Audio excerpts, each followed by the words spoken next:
I'm super happy my package from Glassbox Tropicals came. I ordered some plants to put into my two terraria. I have that 10 gallon and a 40 gallon. So I'm really excited about these plants. They sell plants for use in terrariums, vivariums, a lot of stuff directed towards people who keep poison dart frogs or other amphibians in planted enclosures. They also sell some fully aquatic plants. So it looks like everything's wrapped up in newspaper here. They also have a pretty cool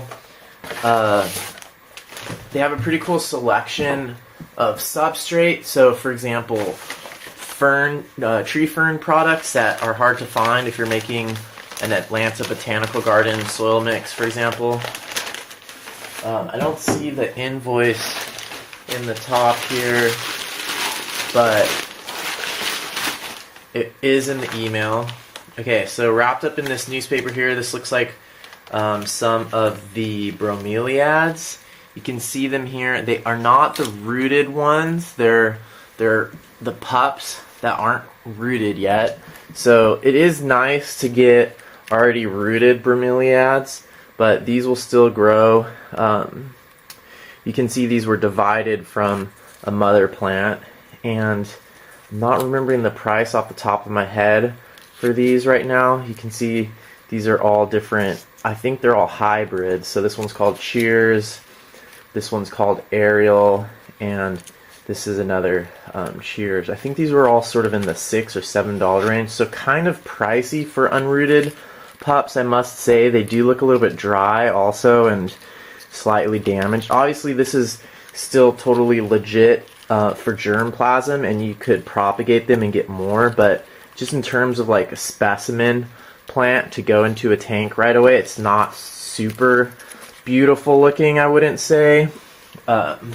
Also, I thought that these were going to be coming in on Thursday evening, and I just checked the mail this morning, and they came in yesterday, so they've been sitting in the mailbox for a little bit, so not ideal. So those are the bromeliads. I'm pretty excited about them. They're not quite as great looking as I was hoping for. I mean, what I would like to do is take something like this and, because of the germplasm value, propagate it and then get something that's already like great looking and stick that into the terrarium. Okay, I'm not too worried about mixing up the labels on those, I don't think. Okay, so those were wrapped in newspaper there. Here's the next package wrapped in newspaper. What I'm most excited about, is the Markgravia. Wow, these are teeny also. Geez, is that even rooted? What I'm most excited about is growing this Markgravia. It's the shingling plant that I mentioned in one of my previous videos, and from a scaping perspective, it's really exciting because it grows up on other plants and will cover them. So there's Spagna Moss here that's wet, and it looks to me like I see a few roots on there, but actually maybe it's just one tiny root. So this is basically, looks to me like a cutting without any roots, so I'm not super stoked about that, especially because I think this was like $10. Here are two more cuttings, and you can actually see that, geez, this one has some like dried up roots, a teeny little bit. I don't know if you can see that. Those brown things right there, pretty much all the roots. And then this one, this other small cutting, geez, it doesn't really have any roots at all. So I'm pretty disappointed about that, to tell you the truth. I don't know, these fuzzy things maybe are roots also. there's not very much of them, and they're definitely not established. So this is a kind of thing that's like a super tender plant. I would not call this established plant. I would call this a plant that's just starting to, a cutting that's just starting to develop roots. So I'm a little bit like, this feels like something that needs to go into a propagation setting, not into an already existing vivarium. It basically it looks like it's going to need to be really coddled, so I'll just have to be really careful with that. I might actually take that into the greenhouse where I work and or grow it in a tray or something before I put it into my vivarium. And I think that plant was like $9.99 or something like that. Okay, so then the last one, I thought I ordered a couple of these. So this is another type of bromeliad, and I'm blanking on the name for these right now, but it's another type of bromeliad that is more of a terrestrial bromeliad. And you can see this one, it doesn't have any roots yet either, so this is also what's called a pup. It comes off of the side of a mother plant, and I thought I ordered more than one of these. But anyways, so that's the unboxing. I'll talk more about the plants later as I put them into my terrarium. But this is basically like I think this was like a $50 order. The first time I got anything from, I'm gonna put these straight on there. The first time I got anything from Glassbox Tropicals, and you know, their website's really great and the photos are really great. The selection is good. A lot of stuff is out of stock when you look on the website, so that means they're probably doing a pretty good business and selling a lot of stuff. But I'm not super stoked with the quality, and I'm also kind of wish that there was like a packing list to go along with it. I feel like I got more than one of those things, and just in general, like I work in the nursery industry, totally different field. I work with mostly like vegetables and stuff, but because I work with plants and I'm familiar with propagation and stuff like that, I'm not super impressed by you know, it's buying something for $10 and getting cuttings that are barely rooted at all, especially from a plant that's supposed to be a pretty vigorous grower. And so anyways, I'm not over impressed by this first purchase from Glassbox Tropicals, but you know, I would suggest, you know, check out their website and see what selection they have.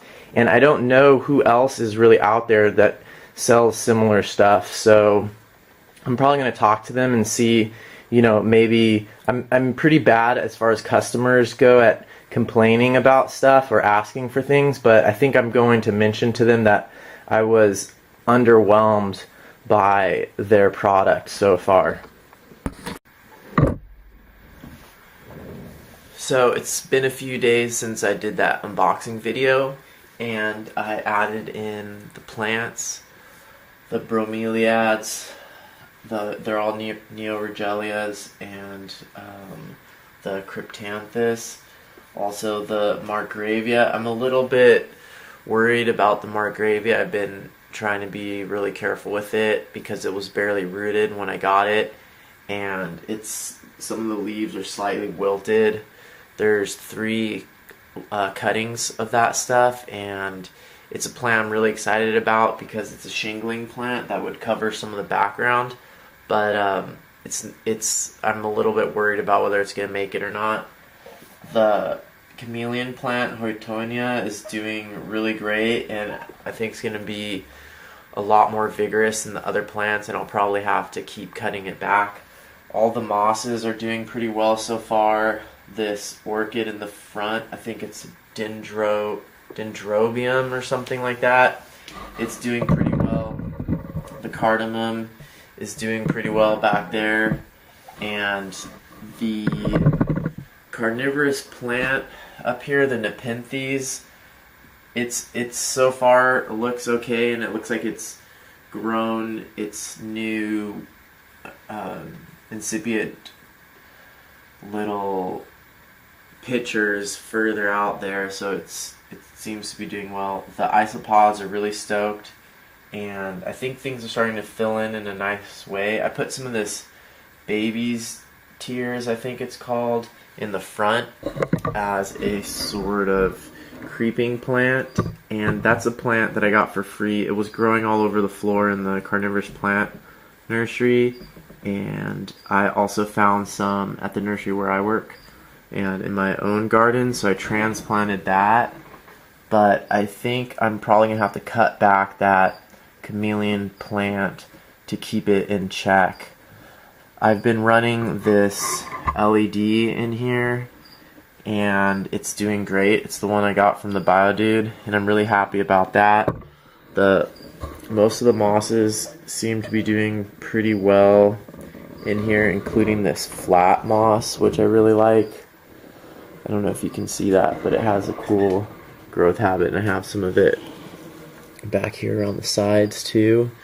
That's where I planted one of the bromeliads. And basically there's only invertebrates in here so far. I haven't put any reptiles in, but I think I'm gonna just try to get the plants really established.